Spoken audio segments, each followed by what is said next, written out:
Next, binding energy per nucleon as a function of mass number or atomic mass. ഒരുപാട് എലമെൻസുകൾ ഉണ്ടല്ലോ അല്ലേ? Atomic mass different ആയിട്ടുള്ള എലമെൻസുകൾ, deuterium, tritium, lithium, helium, nitrogen, okay, carbon, sulphur, ഒരുപാടുണ്ട്. Okay, അപ്പോൾ ഇവിടെ പലർക്കും എന്താണ് ആറ്റോമിക് മാസ് എല്ലാം ഡിഫറെൻ്റ് ആണ്. മാസ് നമ്പർ മാറുമ്പോൾ ബൈൻഡിങ് എനർജി പെർ ന്യൂക്ലിയോണിലുള്ള ഡീവിയേഷനാണ് ഈ ഗ്രാഫ് കാണിച്ചിരിക്കുന്നത്. ഈ ഗ്രാഫ് സ്ഥിരമായിട്ട് എക്സാമിന് വരുന്നതാണ്. ഈ ഗ്രാഫ് അറിഞ്ഞിരിക്കണം. ഇതിൽ ഓരോ എലമെൻറ്റ് മാർക്ക് ചെയ്തില്ലെങ്കിലും ചില എലമെൻറ്റ്സ് ഒരു 3 or 4 എലമെൻറ്റ്സിൻ്റെ പൊസിഷനെങ്കിലും അറിഞ്ഞിരിക്കുക. പിന്നെ എക്സ് ആക്സിസിൽ 0, 50, 100, വൈ ആക്സിൽ 0, 2, 4, 6 അങ്ങനത്തെ കാര്യങ്ങൾ. വൈ ആക്സിസിൽ മെഗാ ഇലക്ട്രോൺ വോൾട്ടാണ്.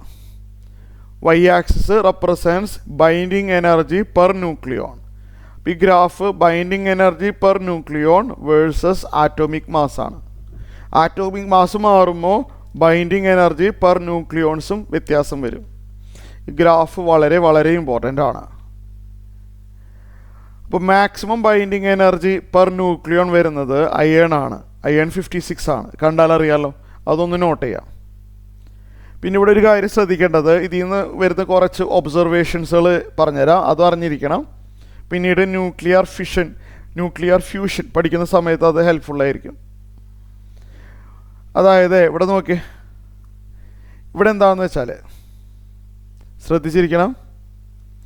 ഇവിടെ ഏകദേശം ഇവിടെ മുതൽ ഇത്രയും ഭാഗം ഇത്രയും ഏകദേശം ഒരേപോലെയാണ് അല്ലേ? Binding energy per nucleon slightly above 8. ഇവിടെ മുതൽ ഏകദേശം ഇവിടം വരെ അപ്രോക്സിമേറ്റ് ആയിട്ട് കരുതിയാൽ മതി.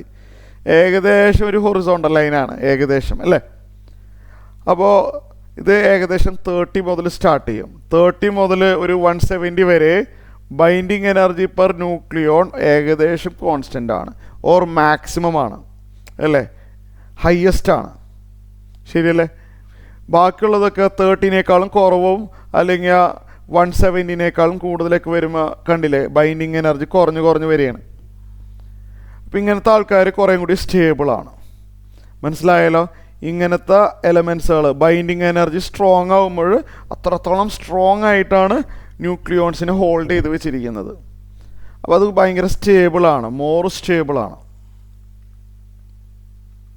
More binding energy means more stable.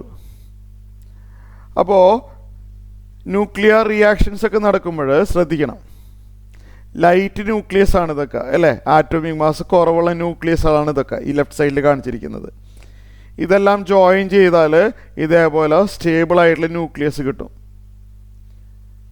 അങ്ങനെ വരുമ്പോൾ എനർജി റിലീസ് ആവണേ ചെയ്യാം. അതായത് ഒരു ന്യൂക്ലിയർ റിയാക്ഷൻ നടന്നിട്ട് അത് പിന്നീട് പഠിക്കും. സ്റ്റേബിൾ ആയിട്ടുള്ള ഒരു ആറ്റോമിക് മാസ് എലമെൻ്റാണ് വരുന്നതെങ്കിൽ എനർജി വിൽ ബി റിലീസ്ഡ്. അത് ഓർത്ത് വെച്ചാൽ മതി. ഓക്കെ, അതൊന്ന് ഓർമ്മയുണ്ടായാൽ മതി. അത് നമ്മൾ പിന്നീട് ഡീറ്റെയിൽ ആയിട്ട് പഠിക്കുന്നുണ്ട്. സോ അപ്പോൾ ഇതൊന്ന് ശ്രദ്ധിക്കുക, ഈ നമ്പർ ഒന്ന് ശ്രദ്ധിക്കുക. ആറ്റോമിക് മാസ് 30ക്കും 170ക്കും ഇടയ്ക്കാണെന്നുണ്ടെങ്കിൽ the elements are more stable, more binding energy. Okay, it has more binding energy. കുറേയും കൂടിയും സ്റ്റഡിയാണ് അല്ലേ? More binding energy. അതൊന്ന് അറിഞ്ഞിരിക്കാം. ഓക്കെ, ഈ ഗ്രാഫ് വളരെ ഇമ്പോർട്ടൻ്റ് ആണ്. ഒരു 3 or 4 എലമെൻറ്റ്സിൻ്റെ പൊസിഷനെങ്കിലും അറിഞ്ഞിരിക്കണം.